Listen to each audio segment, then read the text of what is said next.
One thing I left out earlier when we talked about where it began for me, I told you about Black History class, 4th and 5th grade. Mm-hmm. In the 6th grade, my father took me to my first family reunion, Baltimore. Okay. That's when I learned I was related to Frederick Douglass. Uh-huh. Because we're walking through the back of this church, and it's all this Frederick Douglass memorabilia. Right. His Bible, his hat, his shoes. Mm-hmm. I was raised Muslim, Sunni Orthodox Islam. Okay, So okay. we call Father Abu. So Gotcha. I said, Abu, and I'm like 11. Mm-hmm. I said, why is all this Frederick Douglass stuff here? And of course, I learned about who he was in my Black History class. Mm-hmm. My father said, because you're related to him. Mm-hmm. Now, to him, it didn't seem like it meant much. Mm-hmm. To me, it meant everything. Like, I'm learning about him in class. I'm related to this man. Right. That is what really gave me the spark. I already had it with the Black History class. Okay. But that, when I found that I was related to Frederick Douglass, it was a wrap. Mm-hmm. So to be more specific, Right. Frederick Douglass was raised by his grandma, right? Okay. Which would be my 6 times great grandma, Okay. with his cousin, which is my 4 times great grandfather, Stephen, Mm-hmm. right? Frederick mentions him by name in his autobiography. Okay. Cousin Stephen Okay. is my 4 times great grandfather. Okay. So being related to Frederick Douglass, since I was a child, I always felt that I was chosen to do it. But I'm going to reach out. I know some people who know some people, and I'm going to see if they could get me a 10-minute sit down with Drake. I just need him to clarify for me, because I need to know where he's staying. Right. I need to know. Okay, right. Bro, what are you? Right. And just make it clear. Because if he says I'm Black and Kendrick knows I've always considered myself Black, because maybe they had conversations before the beef. Yeah. Like, if he tells me Kendrick knew I'm Black, Doc, he knew. Yeah. Then Kendrick wrong for that. Right. And me personally, I don't like division amongst the race. Right. Yeah. And because I don't like division amongst the race, Yeah. if somebody said, where you stand on the Not Like Us song, separate from the content and the artistry, Right, just right. just on the theme of it, Yeah. I couldn't give it a hands up. Okay. I couldn't give it a hands up unless Kendrick says, Doc, look at what Drake had to say about Black folk. Now, people did tell me about how Drake wore the blackface as a kid, when he was young, whatever. which was not acceptable. But if he was a kid, you can grow. Do you realize we are 50 million strong, right? And $2 trillion. Right. $2 trillion. Right. We're the richest group of Blacks in the world in terms of income. Right. Don't have a single Black Wall Street. There's nowhere in Black America you can go, not even with the bougie Blacks, not even with the bougie, Right. where you can find a Black-owned school, hospital, supermarket, and a bank, Right. all owned by Black people. That's unacceptable, bro. Acceptable. When you spending what we spend on Jordans, liquor, vacations, Yeah, it's insane. electronics. It's a lot. Come on, bro. We buy more Mercedes-Benz than white folks. Black people buy more Mercedes-Benz per capita than white folks, and we got less than a third of their wealth. Why? You know why? Because we are obsessed with status symbols. Black people are preoccupied with status. Why is status more important to Black folks than almost anything else? Because a rich white person, they don't need to drive the Mercedes. Right. Rich white person, Right. they ain't got to wear the Jordans. Right. Rich white person, they don't need the Balenciaga. It's because Black people, most of us psychologically are handicapped. Slavery handicapped us. And I'm going to say desegregation handicapped us. In fact, I'm going to say desegregation handicapped us as much as, if not more than, slavery, because we were doing all right after slavery. We had our Black Wall Streets. We were catching hell, but we were doing all right. But that desegregation, see the difference, Art, before desegregation, you couldn't participate in white society. You were separate. Even though you caught hell when you stepped outside your community, you owned your community. Desegregation, when white folks said you could come to the white hospital, you don't have to go to the Black one. When they said you can move into a white neighborhood, you don't have to stay in the Black one. You can send your children to a white private school, not a Black one. You can send your child to a white university, not a Black one. You can shop at a white store, not a Black one. You can come to a white hotel, not a Black one. Or our psychological handicap destroyed Black infrastructure. Here's what you got to understand about black people.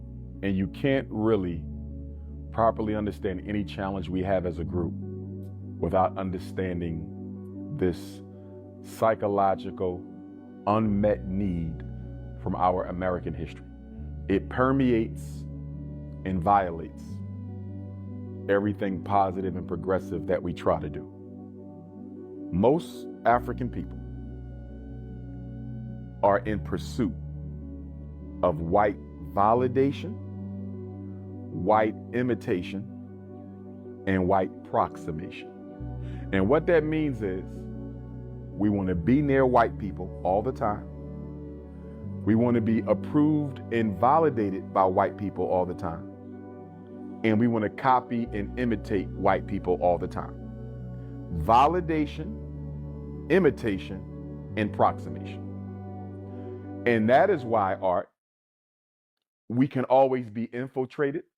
I've had elders tell me, Doc, you keep talking about this marriage thing, you got to get married for the boys at the school. We understand. But I've had elders tell me, you need to significantly rethink this marriage thing. And I say, why, elder? They said, because listen, man, you're going to come across women who are going to need to be able to help you do what you need to do. Right. And you cannot be beholden to one woman. That is going to keep you from getting blessed in a non-sexual way from other women who just want to be a piece of your mission. Right. This is what they tell, and I'm like, damn. And you think you should be able to allow that? Yes. Forever. They're telling me that it can hold you back by having being who you are by having one wife. Now, if you have a team of them, that might work. But one wife, worrying about when you coming home, when your mind got to be on the mission, some of my elders see it as a take back. So you're saying keep a team, keep a roster. I plan on having 2 wives. 2 wives? I plan on having 2. Is that polygamy or is that? That's polygyny. Yeah. Oh, okay. You can't do it legally. It would have to be by contract. Why is it that rich white people do not have to show off their wealth the way black people do? I'll tell you why. There's 2 reasons. Talk to me. Number 1, non-Africans, white, brown, yellow, or red, they are preoccupied with the accumulation of power, not materialism. Got you. Black people are preoccupied with the accumulation of materialism. We want things. They want power. That's number 1. Number 2, the Caucasian, the Asian, the Arab, they were never stripped of their self-respect. So they don't have a need. If he's worth $1 million, I may not see it. Right. If you worth $1 million, you're gonna have on a bling bling. I'm gonna know you got money. Well, not me, but not as an example, just as a brother, right? As a brother. You're gonna have on a check. I'm gonna know you got money. Yeah. He might be 10 times richer than you. Yeah. I won't even know. You wanna know why? His identity never went through the historical assault that your identity went through. You are on a never-ending quest to prove that you are somebody. So wherever you go, you got to show I got money. But we don't pass anything on either. We don't. No intergenerational transfer of wealth. So that's the biggest problem right there. I heard you when you just spoke on life insurance and not having it and why we shouldn't have it, but that's a selfish mindset because we should have it. We should have it to want to pass we should. on wealth. We should. And you know what I'm saying? We should. Keep it going or whatever. But again, black people are more concerned about how they look to other black people. What's modern day? That is a priority for us. Right. Appearance and amusement. We like to have fun. Whether that's restaurants, whether that's the cruise, whether that's the nightclub, the comedy show, black people are overcome with appearances and entertainment. We are like overgrown children. And I would argue that the white power structure intentionally keeps black men and women, especially men, emotionally underdeveloped. So you cannot compete with the white man anyway because you don't value what he wants to control. You see that? Democracy was invented to make the poor man think he can control what the rich do. If voting could change anything, voting would be illegal. The reason America loves going around the world talking about I'm going to make the world safe for democracy. Right. No. I'm going to make the world safe for mind control through democracy. In other words, what is the one thing America spends more money on than the military? Media and propaganda. Is that a fact? It's a fact. The only thing America spends more money on than the military is the media and propaganda. Why? If I can control how you think, Facts. How you I view never have to America. worry about fighting you. Right. That's why there's so much that goes into being an American. How you know they're spending use, their money on that though? because you got to look at the spending. You look at what America spends to promote its messages. From what- Hollywood what to you're television. seeing, what you're seeing from the movies to the Absolutely. commercials to ads. Yes. Madison, like all that. Because you big- do know there's a congressional committee that is assigned to Hollywood. Okay. And they review movies. Right. And if they feel that an American movie is too anti-American, they will pull it.